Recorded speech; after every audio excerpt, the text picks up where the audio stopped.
So it's Marvel's last like big shot.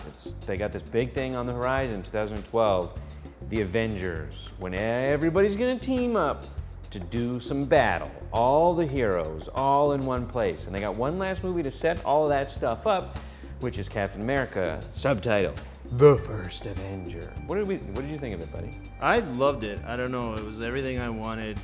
A movie about a superhero from the 40s. Fights guys with Lugers. Yeah. Red Skull.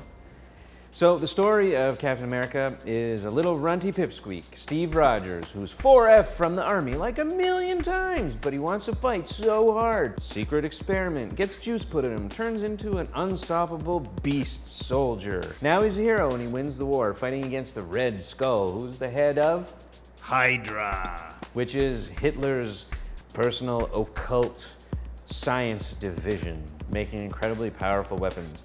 And it's this big kind of 1940s World War II, slightly sci-fi-ish romp. And it's a movie that very much wants to be, desperately wants to be, almost 30 years later, Raiders of the Lost Ark. Plucky hero who takes on the Nazis single-handedly. They even are kind of heavy globes in the bag there enough to do like a direct nod. They even say like Hitler's digging That's what I'm for saying. trinkets in the desert. And it's not as good as Indiana Jones, but good on them for trying. It's a really kind of enjoyable, I thought, kind of adventure movie. The thing that it's missing, that the people trying to recapture the feeling of these gigantic, important late 70s, early 80s summer movies, is that they were adventure movies that had epic scale. And while the scale of Captain America is pretty big, there's a bunch of really cool set pieces, some really cool effects, a cool fight on a really cool looking plane.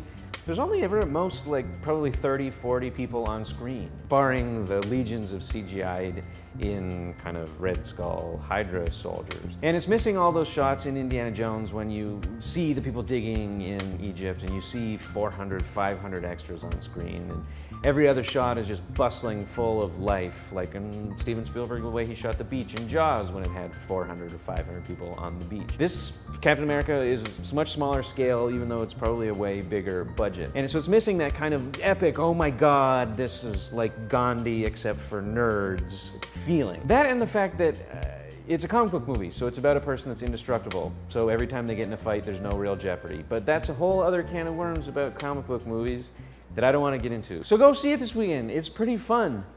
But if you have AC at home and ice cream, and you don't want to go outside where it's 38 degrees Celsius to get to your car, to drive to the theater to see Captain America, what should you watch instead?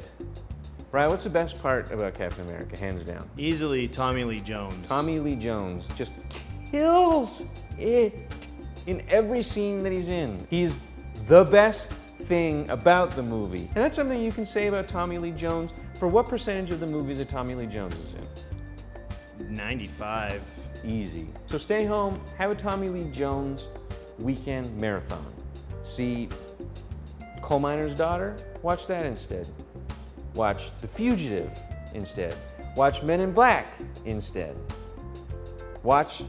Don't watch Space Cowboys instead, even though it also has Clint Eastwood, because it's not very good. But those other ones, watch those instead.